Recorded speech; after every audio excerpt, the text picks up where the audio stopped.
Hello दोस्तों, इस video में हम बात करेंगे एक बड़ा ही इम्पोर्टेंट मुद्दे पर और वो है CHSL में जो अभी बड़ा ही बुरी तरीके का इन्होंने नॉर्मलाइजेशन अप्लाई करा है और जिसको लेकर के CGL 2019 के लोग काफ़ी ज़्यादा चिंता में हैं जो Tier 2 का एग्ज़ाम दिए हुए हैं और तब से काफ़ी लोगों के मैसेज आ रखे हैं। तो एक्चुअली मैंने ये CHSL 2019 तो दिया नहीं है, लेकिन जब से ये मैसेज आए तो थोड़ा मैंने देखा ये हुआ क्या, बवाल क्या मच गया ऐसा।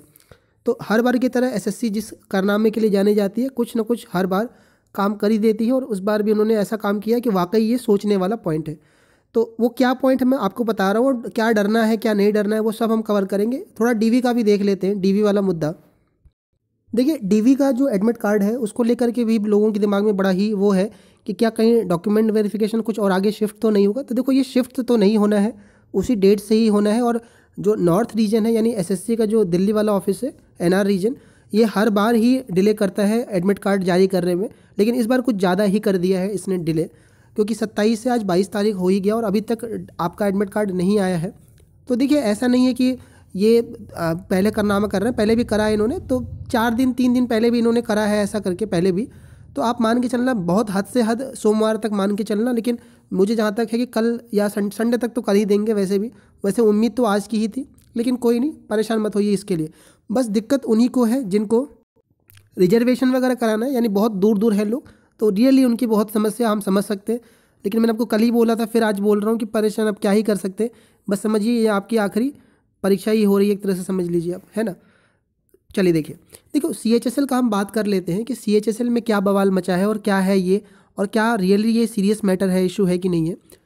CHSL जो है आपका, ये 10+2 के बेसिस पर ये एक एग्ज़ाम होता है और ये आप सब जानते हो जिन्होंने दिया है और जो लोग पहली बार दिए होंगे सभी के लिए हम लेके चल रहे हैं। तो ये Tier 1 की जो परीक्षा हुई थी कई शिफ्टों में हुई थी, ठीक है। कुछ लॉकडाउन के पहले हुई थी और उसके बाद लॉकडाउन लग गया था। तो इसके बाद देखिए, जब भी कोई एग्ज़ाम मल्टीपल शिफ्ट में होती है तो एक प्रोसेस होता है नॉर्मलाइजेशन का, और ये SSC ने भी अडॉप्ट करा है 2018 से, ठीक है। लेकिन ये जो इनका नॉर्मलाइजेशन का फॉर्मूला है, बैंकिंग का अलग है, सब मतलब सारे एग्ज़ाम्स अपना अपना अलग अलग रखते हैं, लेकिन जो SSC ने अपना नॉर्मलाइजेशन का फॉर्मूला अप्लाई करा हुआ है, जो फॉर्मूला इनका है, उनके हिसाब से हमने अभी तक यही देखा है ना कि सभी के मार्क्स बढ़ते हैं। CGL के एग्ज़ाम्स दिखे हैं 18 के, चाहे 19 के CGL, चाहे आपका 10+2 18 वाला, सभी में जब इंक्रीज़ होता है तो जिनका शिफ्ट हार्ड होता है, मतलब जिसकी पेपर मुश्किल शिफ्ट में आई, तो उनका एवरेज, मतलब बाकी जो बच्चों का एवरेज स्कोर होता है अगर वो कम बनता है, और जिनका ईजी होता है उनका एवरेज कम बनता है। एक एग्जांपल के तौर पे मान लीजिए, हार्ड शिफ्ट में बच्चों के 100 नंबर आए, ईजी शिफ्ट में बच्चों के 140 नंबर आ गए, तो जो 100 वाले हैं इनके नंबर ज़्यादा बढ़ जाते थे और इनके लगभग इन्हीं के अप्रॉक्स कर दिए जाते थे, और इजी वालों के भी बढ़ते थे कि जैसे इजी वाले 140 हैं तो इनके 10 ही बढ़ गए, 150 के आसपास हो गए। कई बार ये 100 वालों के 50 तक भी बढ़ जाते थे, ठीक है। ये प्रोसेस हुआ करता था और हार्ड शिफ्ट वालों का इंक्रीज़ करके और उनके पास में ले जा जाता था। तो और इसमें हार्ड शिफ्ट में जो लोग ज़्यादा स्कोर कर लेते थे, 120 कर लिए, तो उनके स्कोर अच्छे बन जाते थे।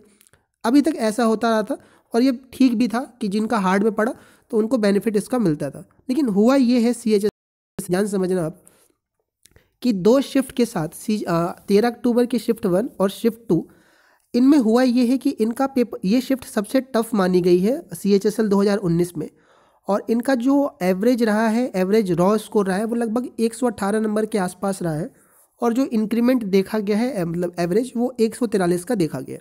सबसे हार्ड शिफ्ट यही रही है 13, 1-2 नंबर का फ़र्क रहा है 13 की फर्स्ट और सेकेंड नंबर में, सेकेंड शिफ्ट में, और नॉर्मल मतलब 143 का आसपास दोनों का शिफ्ट इंक्रीज़ होकर बढ़ा है यहाँ तक। तो 24 से 25 नंबर तक का इंक्रीमेंट देखा गया है। तो कहोगे क्या ही दिक्कत है, बढ़ तो गया नंबर आपका। दिक्कत ये नहीं है, दिक्कत ये है कि वहीं कुछ और शिफ्ट में जिनके 100 रॉ स्कोर 138 या 139 के आसपास थे, उनके 165 के पहुँच गए। अब देखो, जिनका पेपर हार्ड होता है तो उसमें बच्चों के नंबर कम स्कोर हो पाते हैं, और जिनका इजी होता है उसमें बच्चे थोड़ा स्कोर कर लेते हैं। तो 138 को 165 में लग गया, कोई ऐसा दिक्कत नहीं है, चलो आपने बढ़ा दिया, कोई दिक्कत नहीं है। लेकिन जब 118 वाले को आप नॉर्मलाइज़ कर रहे हो तो 143 तक ही पहुँचाए, तो ये गैप देख रहे हो आप कितने का है। ये गैप बहुत ज़्यादा, ये गैप इतना नहीं है कि 1-2 नंबर का है कि आप डिस्क्रिप्टिव में इससे बैलेंस करवा लोगे, ठीक है यार। एक नंबर पर ना बच्चों का सिलेक्शन रुक जाता है, पॉइंट पर रुक जाता है। तो ये जो है, इससे ये एक तरह का नाइंसाफ़ी ही हुई है 13 शिफ्ट वालों के साथ में, क्योंकि अगर ये शिफ्ट टफ रही है तो इंक्रीज़ होने का कोई दिक्कत नहीं है, इंक्रीज़ सभी शिफ्ट में हुआ, कोई इशू नहीं, लेकिन इंक्रीज़ कम हुआ है। या नॉर्मलाइजेशन का जो मेन मतलब है, जो मेन मुद्दा है कि बच्चों की जिनके शिफ्ट कम जिनकी शिफ्ट हार्ड शिफ्ट है, जिनके स्कोर कम है, उनका आप इंक्रीज़ करके और बैलेंस करिए, लेवल तक लेके जाइए। गैप इतना ज़्यादा नहीं होना चाहिए। अब बैलेंस करने के बाद भी आप देख रहे हो गैप इतना रह गया है। और ये तो मैंने एक शिफ्ट का एग्जांपल लिया है, मल्टीपल 30 शिफ्ट के आसपास है, हम देखेंगे तो सब में ऐसे रहा है। तो अब ये जो शिफ्ट में रहे होंगे, आप सोच सकते हो क्या ही रहा होगा, ये दिक्कतें आई है ना। अब सवाल ये उठता है कि यार ये तो चलो हो ही गया, चलो कर दिया ऐसे, तो हुआ क्या है आखिर, गलती क्या, टेक्निकल एरर है, जानबूझ के किया गया है, ये CHSL वाले सोच रहे हैं। तो पहले मैं आपको बता दूं, गलती चाहे किसी की भी हो, चाहे TCS ने करा है, चाहे SSC के किसी बड़े, क्योंकि अब मान लीजिए TCS ने रिजल्ट दिया तो SSC के किसी अंडर सेक्रेटरी ने जब उस पर अपनी साइन करी है तभी तो रिजल्ट वो हुआ है, तो उनकी भी तो रिस्पॉन्सिबिलिटी बनती है। और पहले भी तो जब ऑफलाइन हुआ करता था तो वो लोग एक बार देखते तो ज़रूर होंगे ना, या डेटा रॉ डेटा आता होगा तो एक बार वो भी तो वेरीफाई करते ही होंगे। तो किसी की भी गलती रही होगी, लेकिन नुकसान सबसे ज़्यादा एस्पिरेंट का ही हुआ है, 13 के शिफ्ट 1 और शिफ्ट 2 का, है ना। और यहाँ पर जो लोग कहते हैं कि आप मेहनत करिए, जो जब सीट वेस्ट की मैं बात करता हूँ कि यार आप पूरी कोशिश किया करिए कि सीट वेस्ट ना जाए, तो आप कहते हो मेहनत किया करो, जो लोग मेहनत करेंगे अच्छे स्कोर करेंगे। तो आप बताइए, जिन बच्चों ने वाकई मान लीजिए ये सोच के मेहनत करी होगी, उनका इस शिफ्ट में पड़ गया होगा, तो आप सोचिए क्या क्या ही कर सकते हैं वो, है कि नहीं। तो क्या वाकई आपको नहीं लगता है कि किस्मत बहुत बड़ा इसमें रोल है ना। तो यार किस्मत का भी अब हो ही गया है, अब कोई क्या ही कर सकता है, बताओ बच्चे को क्या ही कर सकते हैं। और ये गलत हुआ है, आप अगर ये है ना तो देखिएगा इस वाकई गलत चीज़ है ये। अब हम बात करें कि नॉर्मलाइजेशन का जो फॉर्मूला जो है, अब ये जनरली हम जो समझते हैं कि TCS एग्ज़ाम कराता है, तो ये TCS ही रिज़ल्ट का सारा कुछ कंपाइलेशन वगैरह है करता है, और सारा फिल्टरेशन वगैरह जो भी है वो सब वो लोग ही करते हैं। और जहाँ तक आपका ये नॉर्मलाइजेशन का फार्मूला अप्लाई होता है वो भी कंप्यूटर ही बेस्ड होता है, ऑटोमेटिक ही जनरेट होता है सारा मार्क्स वगैरह, ठीक है। अब किस बेसिस पे इन्होंने ये ऐसा करा है, किस तरह से ये लगा है, एक बस यही लग रहा है कि एक बार शिफ्ट वाइज बच्चों का भी डेटा आ जाए, लेकिन वो कोई बहुत बड़ा इशू नहीं है। तो अब इनके जो एक्सपर्ट हैं TCS के, चाहे जिसके भी, वही समझ सकते हैं कि इन्होंने कौन से माहर डेटा एनालिस्ट बैठा रखे हैं और क्या है इन्होंने। देखो इतना तो मुझे, तो जहाँ तक इतने साल से मैं भी दे रहा हूँ ऐसे, मुझे ये पता है कि डेटा का एनालिसिस तो बिल्कुल नहीं करते, ठीक है। अगर डेटा का एनालिसिस होता तो इस तरह की चीज़ें नहीं होती यार, और एक बार ज़रूर सोचते वो भी यार। बस इनका ये है कि एग्ज़ाम करा लिया, रिजल्ट डिस्प्ले करा दिया, एक बार देखते भी नहीं, सोचते भी नहीं कि क्या ही हुआ, है ना।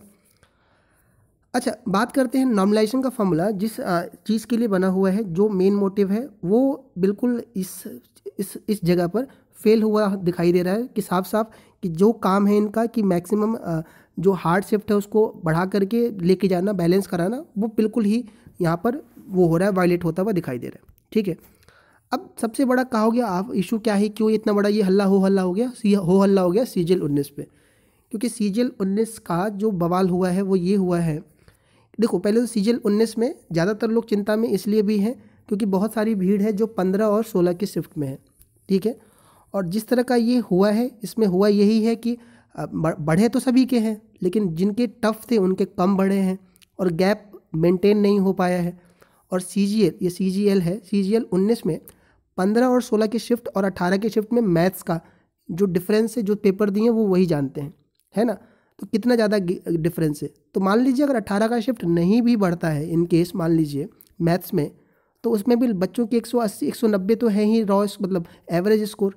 और इधर की हम बात कर लें तो इधर बच्चों के 150 की, या मान लीजिए 30 नंबर ही बढ़ा दिया इन्होंने, या 35 नंबर बढ़ा दिया, तब भी 15 नंबर का अगर गैप रह जाता है ना, तो ये गैप आप सोच रहे होगे कि Tier 3 से हासिल नहीं होता, ठीक है ना। मैं कह रहा हूँ ना कि एक नंबर पर सिलेक्शन रुक जाता है आपका, एक नंबर पे लोग दिल्ली से चेन्नई पहुँच जाते हैं पोस्ट का।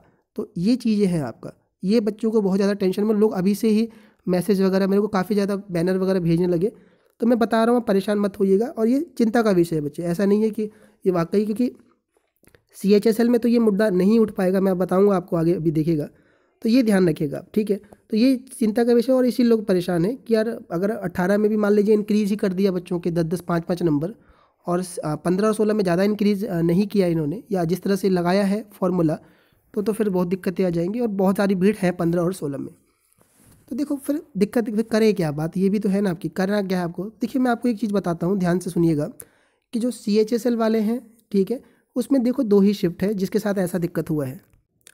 और अगर आप इस मैटर को हाईलाइट करने की भी कोशिश करोगे तो बच्चों की स्ट्रेंथ ज़्यादा नहीं मिलेगी। और इसमें से हो भी सकता है कि ऐसे बहुत सारे बच्चे हों जो सीजीएल ऑलरेडी क्वालिफाइड कर चुके हों या कोई दूसरी, और तो वो भी साथ नहीं देंगे आपके, और बच्चे दूसरे शिफ्ट के तो कोई नहीं जाएगा अपने, जिनके अच्छे मार्क्स होंगे कोई नहीं आएगा। आप इस बात को भी जान रहे हो कि कैसा माहौल चल रहा है, और आप एक तरह से देखोगे तो वो भी सही है अपनी जगह पर, क्योंकि इतने लंबे लंबे टाइम बाद एग्ज़ाम होता है। कोई नहीं चाहता है कि कोई अड़ंगा किसी तरह की भी एक छोटी सी भी प्रोसेस में कुछ हॉल्ट, कोई नहीं चाहता है कोई भी किस। और जब से 17 वाला मुद्दा हुआ है तो आदमी अपना नुकसान करवा लेगा, वो ठीक है, लेकिन इस मुद्दे को नहीं, मतलब कोई भी प्रोसेस को छेड़छाड़ करने से बहुत 10 बार सोच रहा आदमी, ठीक है।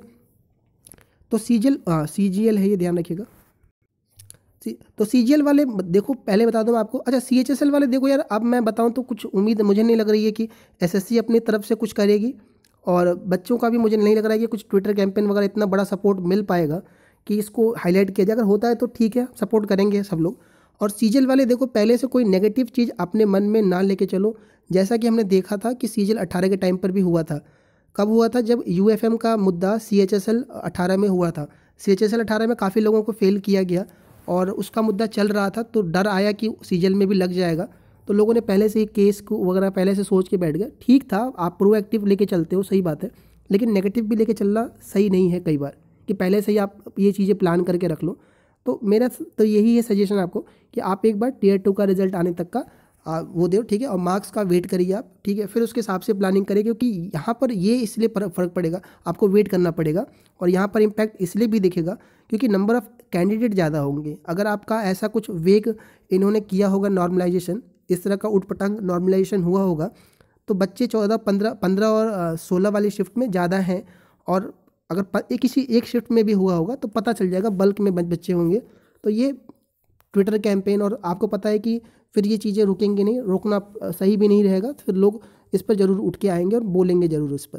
पहले से ही आप कुछ ऐसे चीज़ें करने लग जाओ तो ये ठीक नहीं है मेरे समझ से, आपको रिजल्ट का वेट करना चाहिए, ठीक है। और मैं फिर बोल रहा हूँ कि सीएचएसएल में आपने देखा ही था कि पहले से हो हल्ला हुआ, फिर आखिरी में जो उन्होंने यूएफएम वाला बात मुद्दा था उसको उन्होंने हटा लिया, और सीजीएल में भी वो चीज़ हट गई थी, सीएचएसएल में भी हट गई थी। और जो कह रहा हूँ बल्क में होती है चीज़ों पर, उसमें दिक्कतें होती हैं, और ट्विटर कैंपेन बहुत बड़ा इम्पैक्ट डालता है, और बच्चों ने देखा है इसका करा करके कि इससे सीधा सीधा इम्पैक्ट आया है, ठीक है।